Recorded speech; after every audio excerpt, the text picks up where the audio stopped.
Hello, everybody. I'm so happy to have you here today. We are going to be doing an interview with Mr. James Fowler, who is our employment manager for the Texas Workforce Commission Civil Rights Division. My name is Marilyn Diaz. I'm with the outreach team with the Civil Rights Division, and I will be asking him a series of questions regarding his career, his schooling, just so we kind of know how he came to be the employment manager. So James, if you want, please tell us a little bit about yourself. Born and raised in Texas. My name is James, manager of the Employment Investigations section of the Texas Workforce Commission Civil Rights Division, where we investigate claims of discrimination in the workplace. Give a little bit more about that later. Okay. So have you always wanted to be an attorney? Yes, always. I mean, since I was a kid, yes, but I took an indirect route. Even though I thought about being an attorney when I was a kid, I actually graduated from law school after I turned 40. I celebrated my 40th birthday in law school with a bunch of students who were mostly in their 20s. So it was a fun experience for me, even though I couldn't quite hang. Just for the folks that are on the line and watching the video and are interested in becoming an attorney, especially the high school kids that are just about to graduate, what steps did you have to take to become an attorney? What did you have to do in your high school experience, when you were in college? Can you go into a little bit of your law school experience? Sure. So first of all, going back to high school, I did have in mind that I was going to be an attorney one day. And one of the things that I did was I took Latin because a lot of terminology in the law and in medicine and some other fields have roots in Latin. I studied Latin for 2 years in high school, and over the years, it's probably saved me several trips to the dictionary when I see new words that are Latin-based. But I'm not sure it was really worth the 2 years that I spent taking it, but it has been helpful. But the seriousness of it is that the legal field really is a field that depends on being able to use language well, both in speaking and in writing. So being able to speak a foreign language or understand a foreign language, and especially to be able to use English very proficiently is important. So one of the things that a person wants to do to become an attorney is be good with language. Excuse me. And also, don't let me forget, get good grades from high school all the way through, especially in college, get good grades. In my college experience, my major was Italian literature, and I had a minor in Spanish. So like I said, attorneys have to be good with words. And I didn't honestly really take those specifically because I was planning on being an attorney, because remember I told you I took an indirect route? Well, in the college years, I kind of lost sight of being an attorney. And I ended up getting bachelor's in Italian literature, master's degree in foreign language education. And then I traveled overseas and I taught, and it was very useful for me to get experience. I learned about dealing with people from different cultures, different countries. Also taught back in the United States, here in Austin, as a matter of fact, international students, and learning how to deal with people with different backgrounds is very useful for an attorney. But eventually, I kind of got tired of teaching. Actually, honestly, I got tired of my boss. And I decided now's the time I'm going to go to law school and I'm going to become an attorney. So I had to take the LSAT, which is a bear. It's one of the hardest tests out there. And by the way, at the end of law school, you have to pass the state bar exam to get licensed. And it's a bear too. But the key for law school, legal work, and all those tests is really the same.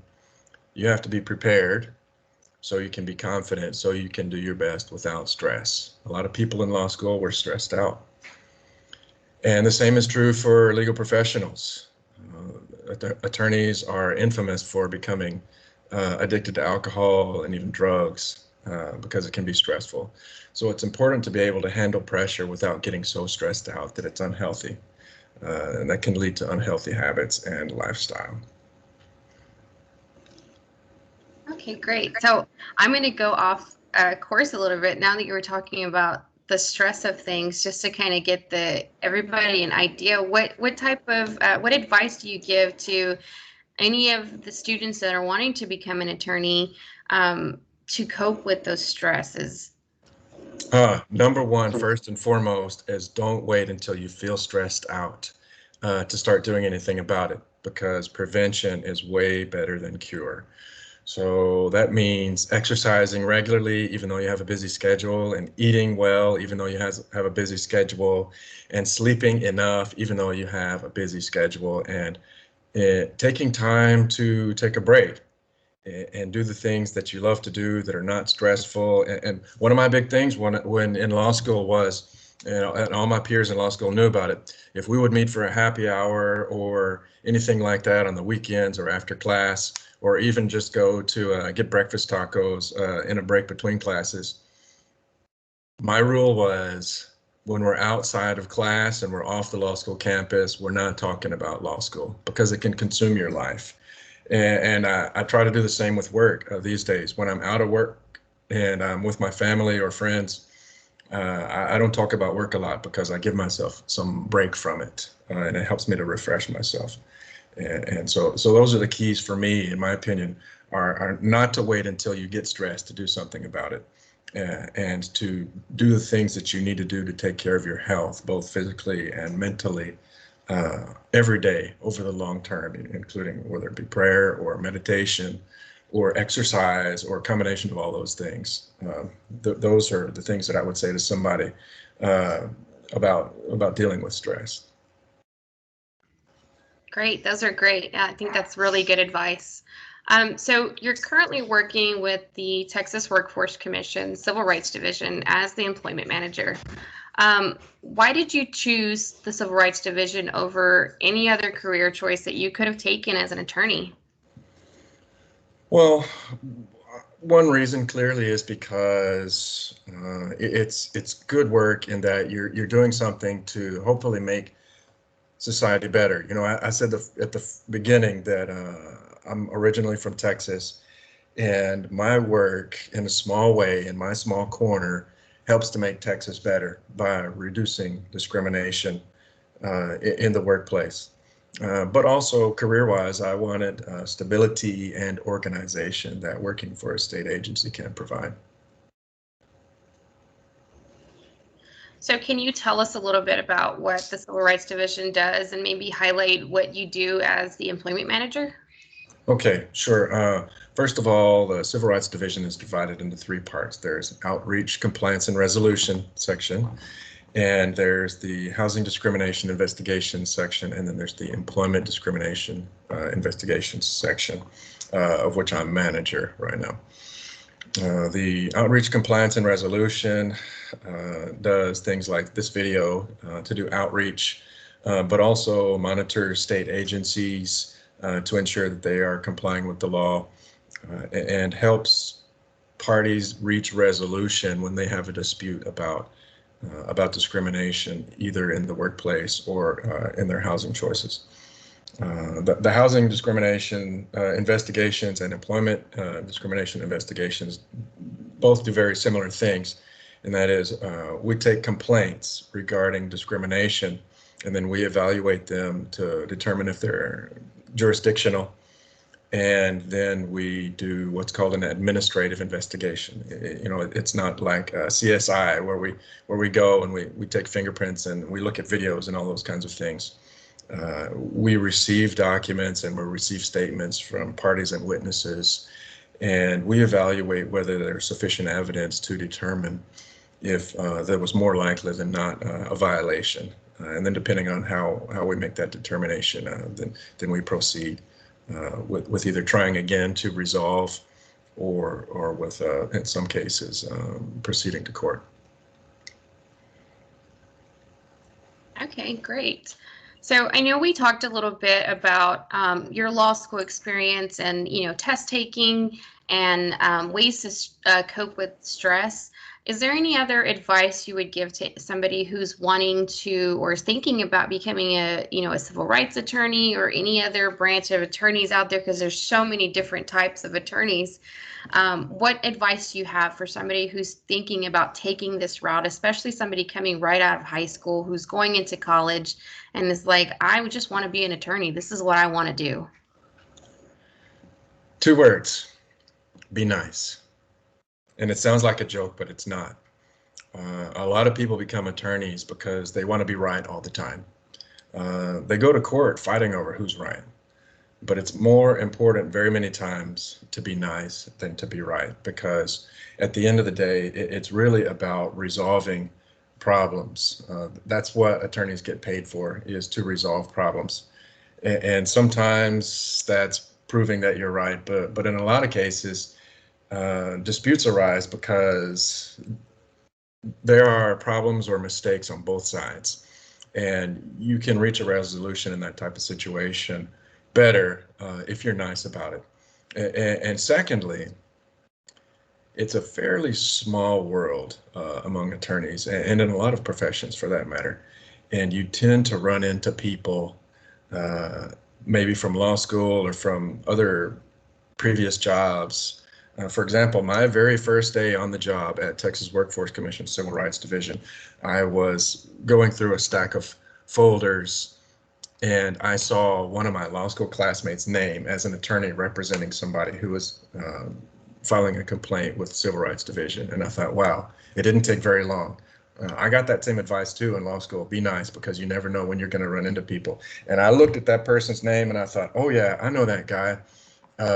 We had some happy hours together, and I had no worry about whether or not our personal relationship could possibly get in the way of us doing business, because we were nice to one another during the time that we were in law school. We weren't best friends or anything like that, but we were nice to each other. And since then, doing this job, I have had the opportunity to interact with a lot of people that I met in law school and that were my classmates. And it seems like, oh, this is crazy. We're going to graduate law school. We're all going to go our separate ways, and we're never going to run into each other again. But I can't tell you, even outside of work, just going to a restaurant or something like that, or a happy hour, I've run into people that I've known from school, especially law school, here around Austin and around the Capitol.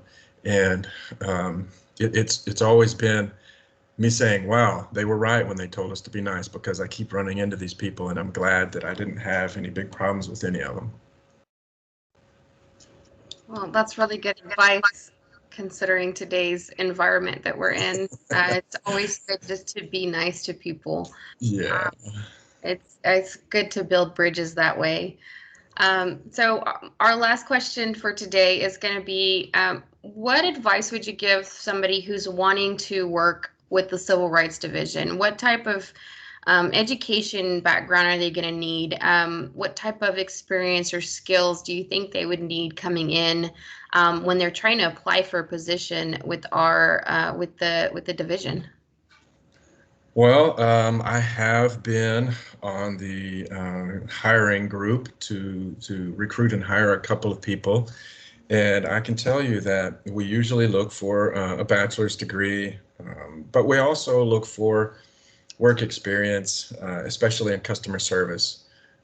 We look for military service, and we look for language skills, including foreign languages. In terms of what types of degrees, it's really wide open.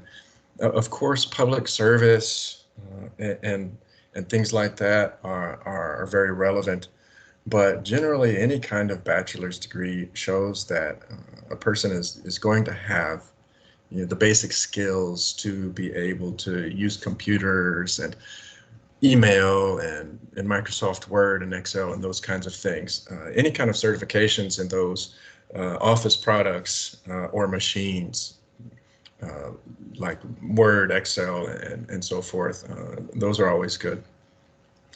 But we also look for military service, because people learn a lot of skills that are valuable in the job market while they're in the military. And of course, because we're dealing with the public, It's important to have language skills, both in speaking and in writing, including foreign languages, because at the end of the day, when you're working for the state, you're working as part of the government, and it's a kind of customer service work, and all the citizens of the state of Texas are potentially your customers, and so you need to be able to communicate clearly with them, to know how to listen well and to understand. And so if a person has job experience that's related to customer service, even though it may not be directly related to the specific skills related to a job that we have, we do look favorably on that, because there are certain basic skills in customer service, like listening and communicating, and understanding, that are vital. And those are the types of things that we look for. That's great. Okay, so James, I appreciate your time today. It was really great to get to know your journey, how you became, decided to become an attorney, and how you came to the Civil Rights Division. And I really appreciate you giving us some insight into what the Civil Rights Division, what they do for the state of Texas. Do you have any other advice for anybody, just overall? Oh, you stumped me. I'm gonna have to go back to be nice, because it really is way more important than a lot of people give it credit for. Okay, great. Everybody, thank you so much for joining us today. If you have any questions, feel free to reach out to us. We will have all our information put out onto our booth that we will have set up, our virtual booth. Feel free to visit that. You can find our website on there, our contact information. If you're interested in any trainings, we do fair housing training, employment, EEO trainings. You can find all the sign-up information on our website. But that's all I have for you today. Thank you, James. Thank you.